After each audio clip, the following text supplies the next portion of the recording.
O vazio ideológico. Assim como não há vácuo no poder, o mesmo se pode dizer do poder sobre os corações através das ideologias. Essas ideologias podem se manifestar de diversas formas, mas a sua grande vantagem é reunir meios de ação coletivas e intelectuais para um avanço progressivo no campo social. Há algum tempo os conservadores abandonaram esse campo, o que seria muito positivo se o foco tivesse se deslocado para o desenvolvimento filosófico, intelectual equivalente. Esse trabalho poderia ter sido feito ao se concentrar no estudo aprofundado das estruturas ideológicas, mas nem isso foi feito e o próprio tema virou tabu. Como sabemos, grande parte da direita europeia está nas mãos de Putin e trabalhando na grande desilusão que irá conduzir fatalmente os europeus a um tipo de tradicionalismo que, como vimos no último curso, terá a grande novidade de espalhar ainda mais neopaganismo e misticismo oriental combinado com perennialismo islâmico contra-iniciático.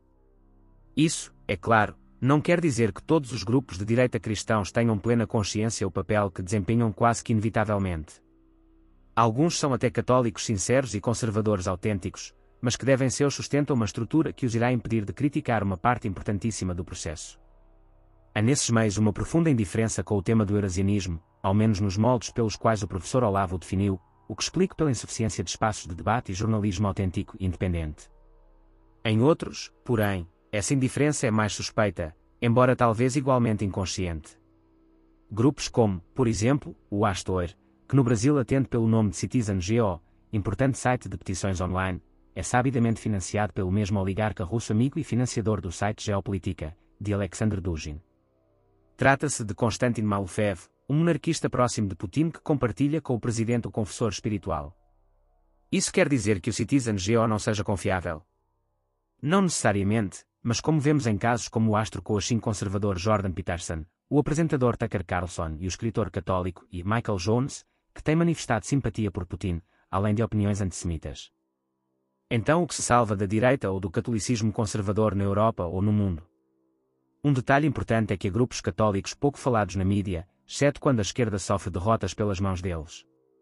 Trata-se de grupos como a Ordem Iuris, uma entidade jurídica conservadora e católica da Polónia e financiadora de um verdadeiro guarda-chuvas de ativismo católico claramente independente e sem amarras com russos.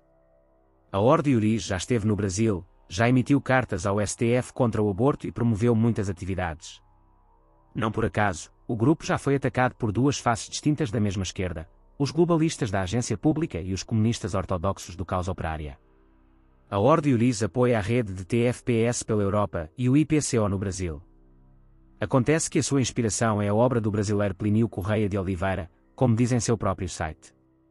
O trabalho da antiga TFP, Tradição, Família e Propriedade, no Brasil, produziu tantos efeitos internacionais que deixou os senhores do atual IPCO no Brasil até envergonhados da sua impotência. No entanto, até mesmo estes mantêm a atividade idêntica no Brasil e na Europa, fazendo atos públicos com cartazes em defesa da fé católica, alardes em frente a clínicas de aborto, panfletagem em universidades e ocupação de espaços em meio a manifestações LGBT.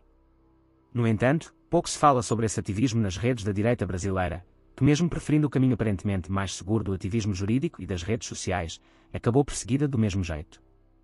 O fato é que a juventude católica brasileira não quer mais fazer esse tipo de ativismo trabalhoso baseado nas ruas, panfletagem em embates diretos com os ativistas LGBT, como fazem as TFPS por toda a Europa e a UA. O berço da mesma TFP que tomava as ruas nos anos 80, reduziu seu ativismo católico a cursos de comportamento, coaching que estimulam a icônica mistura entre oração e academia, tudo com técnicas sofisticadas de alpinismo digital para vender, ganhar dinheiro e, se der tempo, defender a fé através de uma estranha e moderna alquimia que transformaria hedonismo comercial em apostolado vitorioso. Muitas críticas se pode fazer ao legado de Plínio, mas o seu grande mérito foi fazer o que era para ser feito no momento certo, sem dar atenção a cálculos meramente humanos e confiando apenas na providência.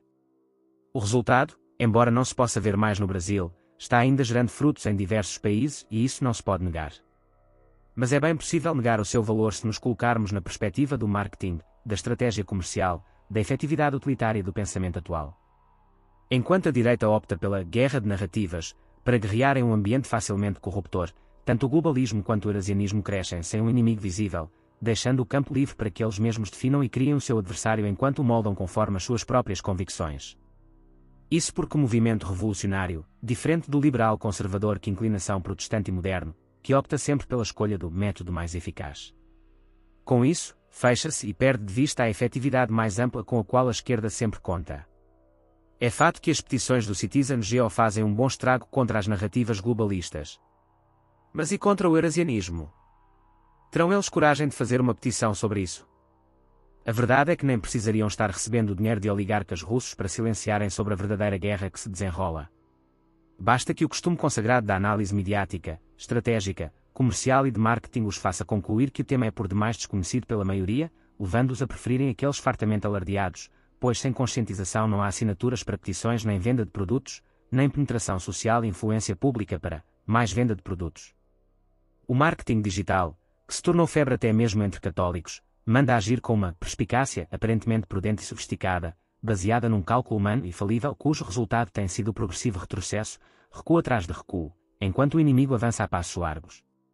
Restou, portanto, tornar a terra arrasada pelo inimigo em um novo produto, que atrai pela clássica sedução do bizarro e do mal por meio de imagens de destruição e blasfêmia.